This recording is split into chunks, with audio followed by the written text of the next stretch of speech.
On est parti au Maroc et on a passé des examens là-bas encore.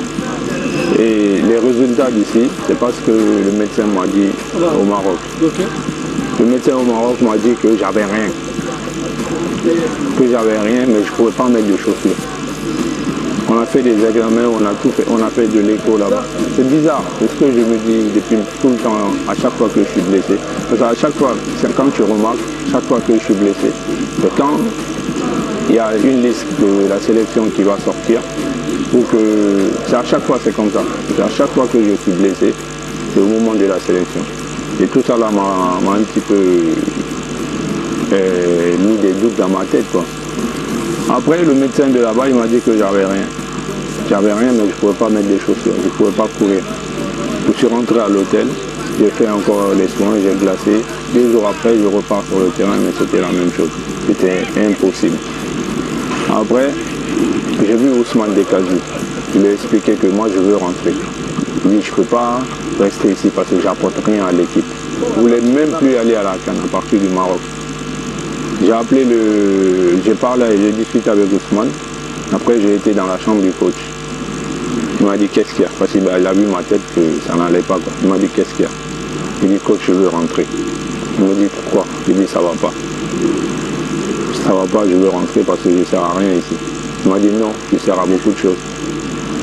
Grâce à toi, l'équipe est là, tout le monde vit bien. Et moi, ça me suffit. Même si tu ne joues pas, ça nous aide beaucoup, quoi. Tu es là, tu es présent, tu fais rigoler tout le monde, tu mets de l'ambiance, tout le monde est à sa place, quoi. Et ça, je veux que tu restes, je veux que tu amènes l'équipe là au plus haut niveau, quoi. Il dit, c'est ça que vous voulez? Il me dit oui. Il dit ok, je vais réfléchir.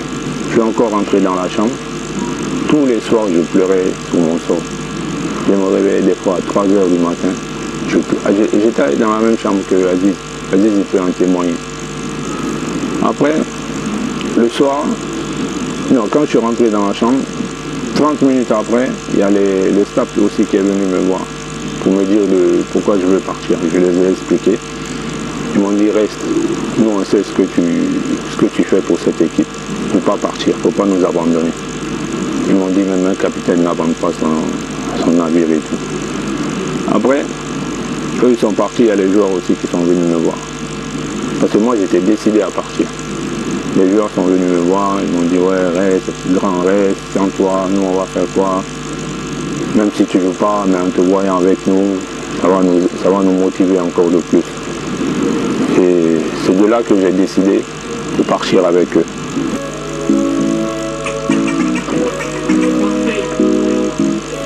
Déjà avant de partir, il y a eu des problèmes de primes. On a fait des réclamations. On a fait 10 jours au Maroc, on devait faire 2 matchs et on n'avait pas de prime, on n'avait pas de prime de match, prime de sélection, prime de stage, il n'y avait rien du tout. On a fait une proposition, on a envoyé à la Fédé, au ministère, mais ça a fait des bruits, quoi. Ils ne voulaient rien savoir. Nous aussi on a décidé de ne rien faire. On a décidé pour une fois de rester groupés, de rester ensemble, prendre une décision collective et de rester sur ça. Et on n'a jamais dit qu'on ne devait pas partir à la CAN, sans l'argent là, qu'on ne devait pas partir. Quand j'ai eu un ministre d'État au téléphone, il me dit que pourquoi on réclame encore de l'argent alors que chaque joueur a reçu 30 000 $. J'ai dit non. Aucun joueur, c'est pas tout le monde qui a reçu 30 000 $. Il y en a qui ont reçu 10 000, il y en a qui ont reçu 15 000. Parce que la prime était voilà. en fonction... Et apparemment, ils avaient débloqué 30 000 $ pour chaque joueur au ministère des Finances. Et lui, il m'a dit qu'il n'était pas au courant, mais qu'il allait en discuter encore avec ses collègues, pour en savoir plus. Et j'ai parlé avec... on avait décidé de ne pas partir à la CAN sans notre argent. On a discuté, négocié avec Ibrahima Traoré, Kevin Constant, parce qu'on avait décidé qu'il y avait un groupe de joueurs qui allait représenter l'équipe à chaque fois qu'il y avait quelque chose. Et le ministre m'a appelé le soir, j'ai oublié le nom du ministre. Il m'a appelé de Conakry, on a discuté. Il m'a dit bon, on a ça pour vous et on pense qu'avec ça, on peut avancer sur ça, quoi. Il a dit, je fais des efforts, on a fait des efforts, et de votre côté aussi, essayez de faire des efforts. On a dit, ok. Il dit, moi, je vais parler aux joueurs, moi, je vais parler à tout le monde. Et avec Traoré, parce que Traoré aussi était là, c'était le vice-capitaine. Et on a discuté, on est parti voir les autres. On a exposé le problème. Mais apparemment, il y avait un groupe qui s'était déjà formé, quoi. Il y avait deux groupes en fait. Dans votre équipe? Dans notre équipe. À un moment donné, il y a eu deux équipes. Il y en a qui voulaient partir, qui venaient de Conakry. Il y en a qui ne voulaient pas partir, qui venaient d'Europe. Voilà, les binationaux. Après, comme ils étaient un peu influents, il y en a de Conakry qui se sont rangés de leur côté, quoi. On a discuté, moi je suis arrivé, j'ai dit bon, voilà, ils ont donné ça, essayons de faire ça. Ils ont avancé sur quelque chose, montrons-leur que nous aussi, on veut faire avancer les choses. Partons à la CAN, allons-y là-bas, jouons notre CAN, sans personne. On dit, on oublie même le ministère, la fédération, on met tout le monde de l'autre côté, d'un côté, on joue notre CAN, on va jusqu'en finale, on gagne la coupe et on rentre chez nous. Sans le ministère, sans la fédé et tout ça. Ils m'ont dit ok, il n'y a pas de problème. On a appelé Salifou, on a expliqué que voilà, il y a eu ça, il y a eu ça. On a eu le ministre nous a dit qu'ils ont avancé sur certaines choses, que nous aussi on devait faire des efforts. On a dit on était d'accord sur ça et on peut partir. Mais après, il y a eu des histoires, il y a eu même des embrouilles dans la salle de réunion. Et vraiment, il ne voulait pas prendre une décision. Dire que s'il part ou s'il ne part pas. Même ses potes binationaux, ils se sont révoltés contre lui. Quoi. Parce qu'il ne voulait pas se mettre au devant des choses, quoi. Dire que je pars. Il a dit non. Qu'est-ce qu'il a dit même? Il a dit il est neutre. Voilà, c'est ce qu'il a dit. Il est neutre. Alors qu'il était vice-capitaine. S'il y avait une décision, moi je me suis mis d'accord avec lui. Quand on a eu le ministre au téléphone. Mais quand on est arrivé dans la salle, il y a eu des embrouilles. Il y a eu des embrouilles, il a dit non, qu'il était énervé, il a dit non, qu'il est neutre. On a voté, parce qu'à chaque fois qu'il y avait quelque chose, il fallait voter. On a voté et la majorité ne voulait pas partir. Après ils m'ont dit ouais maintenant, la majorité qui gagne, on ne part pas. Maintenant la décision revient au capitaine. C'est lui qui décide ce qu'on doit faire. J'ai dit bon, ça ne sert à rien de me dire de décider de quelque chose alors que tout le monde a décidé de ne pas partir. Mais moi, j'aurais voulu qu'on aille là-bas. J'ai dit à tout le monde, devant tout le monde peut témoigner. J'ai dit moi je veux qu'on aille. Je veux qu'on aille, qu'on joue notre CAN et on s'en fout de tout le monde. On dit, ah, on a décidé de ne pas partir. Je dis, ok, rentrons se coucher, la nuit va porter conseil et demain on va en parler. Et quand tout le monde est parti, moi j'ai appelé Salifou, j'ai appelé le coach, j'ai appelé Domani. On est venu, on a discuté encore. Domani m'a parlé comme si j'étais son fils ou son frère. Salifou aussi m'a parlé de la même chose. Ils étaient tellement inquiets qu'ils ne savaient plus quoi faire. Et après, j'ai beaucoup réfléchi des conséquences que ça allait amener. Parce que j'ai longuement discuté avec le coach. On ne pouvait pas rester sur nos positions alors qu'on était à 3 jours de la CAN. J'ai dit à Domani, j'ai dit voilà ce qu'il y a. Il y a un groupe qui veut partir, il y a un groupe qui ne veut pas partir. Après, on dit que la décision me revient.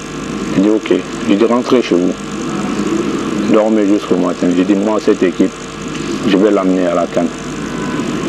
J'ai dit parce que je sais que le jour où ça va se gâter, que chez nous, ils vont gâter à Conakry, ils vont casser à Conakry, c'est nos mamans et nos parents qui vont insulter. J'ai dit les binationaux, quand ils vont finir la CAN, ils vont prendre leur affaire, ils vont partir en Europe. Et ça, il n'y a même pas à discuter. Et quand on est arrivé là, c'est ce qui s'est passé. On s'est fait éliminer, ils ont pris leur affaire, ils sont partis en Europe. Et nous, quand tu regardes, après la CAN, tout ce qui a été dit à Conakry, c'était sur les gens qui venaient de Conakry. En partie, moi, j'apprenais.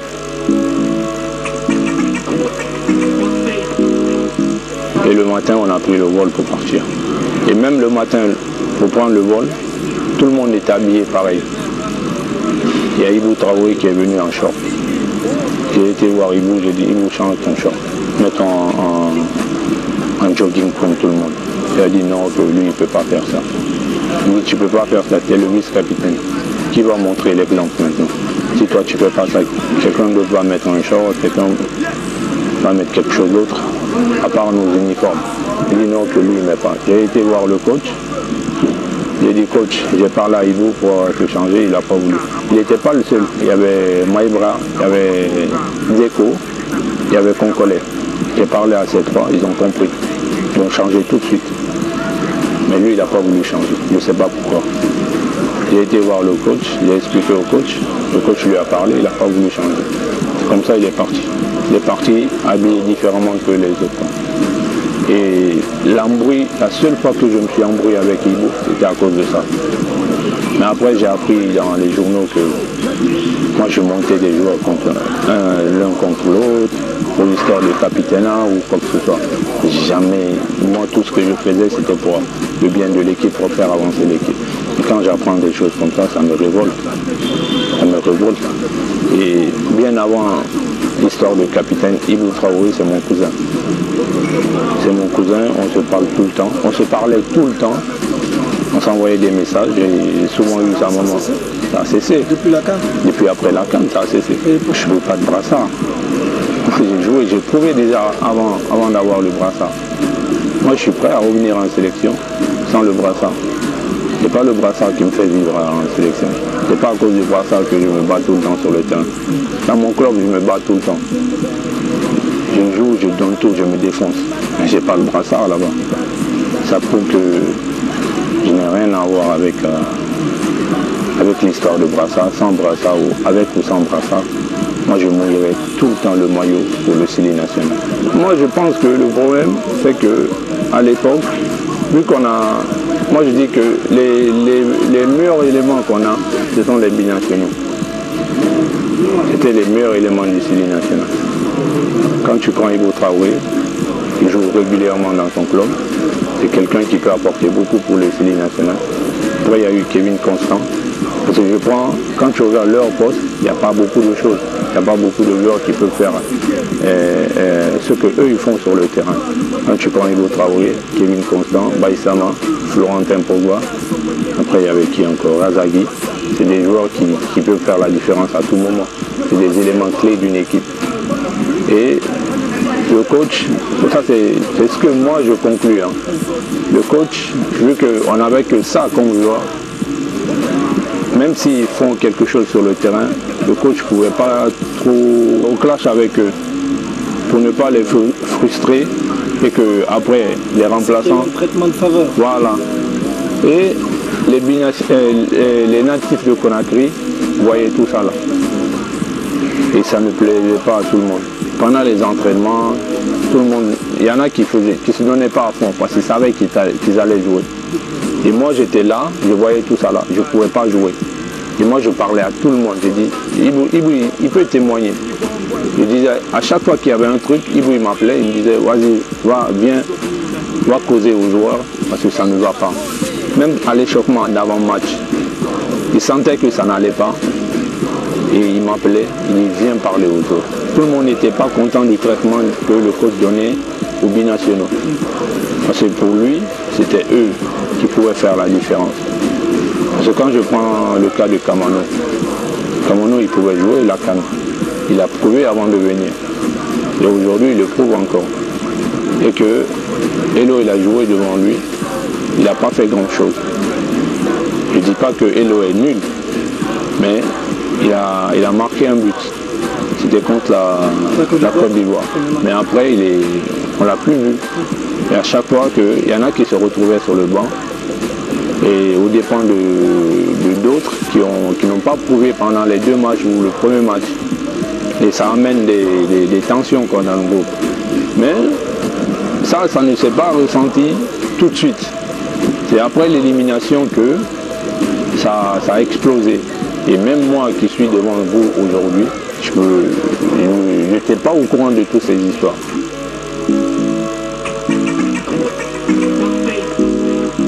Et ce que je trouve dommage, c'est que après tout ça là, il n'y a pas eu quelqu'un du ministère ou quelqu'un de la fédération qui est sorti pour démentir tout ça là. Parce qu'ils savent ce que moi j'ai fait pour cette équipe pendant la CAN ou après la CAN, ou avant la CAN même, pour amener cette équipe aussi loin que possible. Domani est au courant, Salifou est au courant, parce qu'à chaque fois qu'il y avait qu'on a fait match nul contre la Côte d'Ivoire, contre le Cameroun, contre le Mali, c'est comme si, après les matchs, c'est comme si moi j'ai joué. Tout le monde venait me voir. Oh capitaine, félicitations, merci de ce que tu fais pour l'équipe. Grâce à toi, le groupe vit bien. Et tu as fait ça, tu as fait ceci, félicitations. Sans toi, on ne savait pas quoi faire. Ça, c'était pendant la CAN, parce que tout était rouge. Quand il y a eu la défaite, et moi, j'ai plus vu Salifou, j'ai pas vu Romani, j'ai pas vu tous les dirigeants qui étaient là-bas, j'ai vu personne. Tout le monde, et quand ils sont rentrés à Conakry, tout le monde cherchait à sortir sa tête de l'eau, quoi. Et il n'y a personne qui est venu pour protéger le groupe, pour protéger l'équipe. Parce que le mois prochain, on va être appelés ensemble encore, appelés à se regrouper encore. Ils n'ont rien fait pour protéger ce groupe. Et demain, la liste va sortir. Qui sait qui va vouloir venir en sélection? On est là, on n'est pas protégé.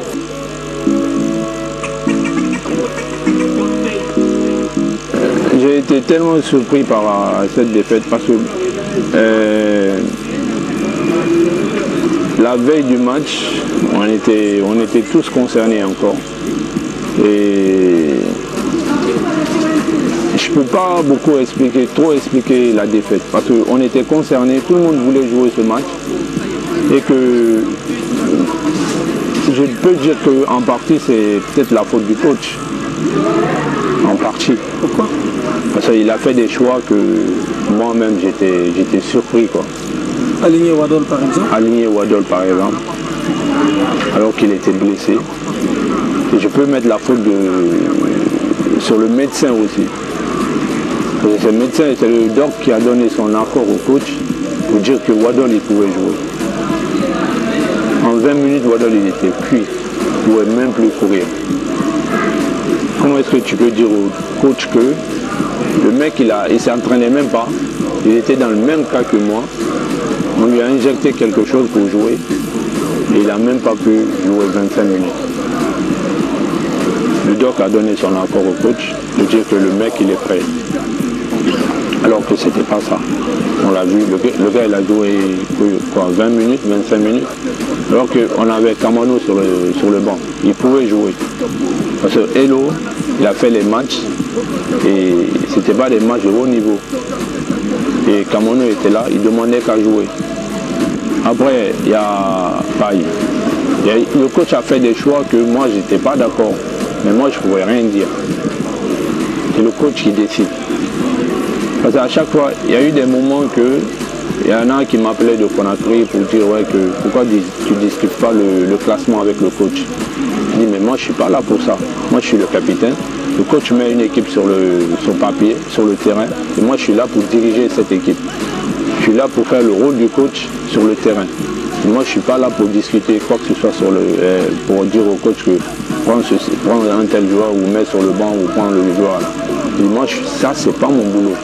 Et je ne ferai jamais ça. Et la défaite du Ghana, moi, peut-être que vous avez vu sur les écrans, mais moi j'étais en larmes, je pleurais même. Je suis arrivé dans les vestiaires à la mi-temps, tout le monde peut en témoigner. Il n'y a pas ce que je n'ai pas dit aux joueurs. J'étais en larmes, je pleurais devant tout le monde. Il y avait Antonio Soiré, il y avait le papa de Ibou Traoré, il y avait la ministre, il y avait Moustapha Naïté, il y avait tout le monde. Eux, ils savent ce que j'ai dit dans les vestiaires. J'étais en larmes. Parce que ça, c'était pas le Sili national. Ça, c'était pas notre équipe. Personne ne voulait jouer. C'est comme si personne ne voulait jouer. C'est ce que j'ai dit aux joueurs dans les vestiaires. J'ai dit, vous ne voulez pas jouer. Parce que même Kevin, il était blessé, il ne voulait pas jouer. Il a joué le match contre... Il a joué le match contre le Ghana blessé. Il avait mal à la cheville. Kevin est venu me voir à l'échauffement. Il me dit à Deco de se préparer. J'ai dit, mais qu'est-ce que t'as? Il dit, ouais, je ne me sens pas bien. Il dit, j'ai mal à la cheville. Je dis quoi à Kevin? T'as vu le coach? Il a dit, oui, j'ai expliqué au coach, j'ai expliqué au docteur. Il me dit, dis à Deco de se préparer. Il dit, ok. J'ai été voir le petit, j'ai dit, prépare-toi. J'ai dit, peut-être tu vas rentrer ou peut-être même tu vas débuter le match. Et Kevin, il a joué. Il a fait ce qu'il a pu faire. Il avait mal au pied. Et quand il est rentré à la quand ils l'ont enlevé, il était tellement énervé, il a cassé il y a un trou, il a mis un trou sur le banc de touche. Il a dit qu'il ne voulait pas jouer parce qu'il était blessé, il ne se sentait pas jouer ce match. Et ça, moi je peux dire que je peux remettre ça sur le coach, parce que c'est lui qui devait voir tout ça à l'avenir. Et il a fait confiance aux joueurs aussi. Et pour lui, c'était eux qui pouvaient battre le Ghana. Mais après, on sait ce qui s'est passé. On est complètement passé à côté du match.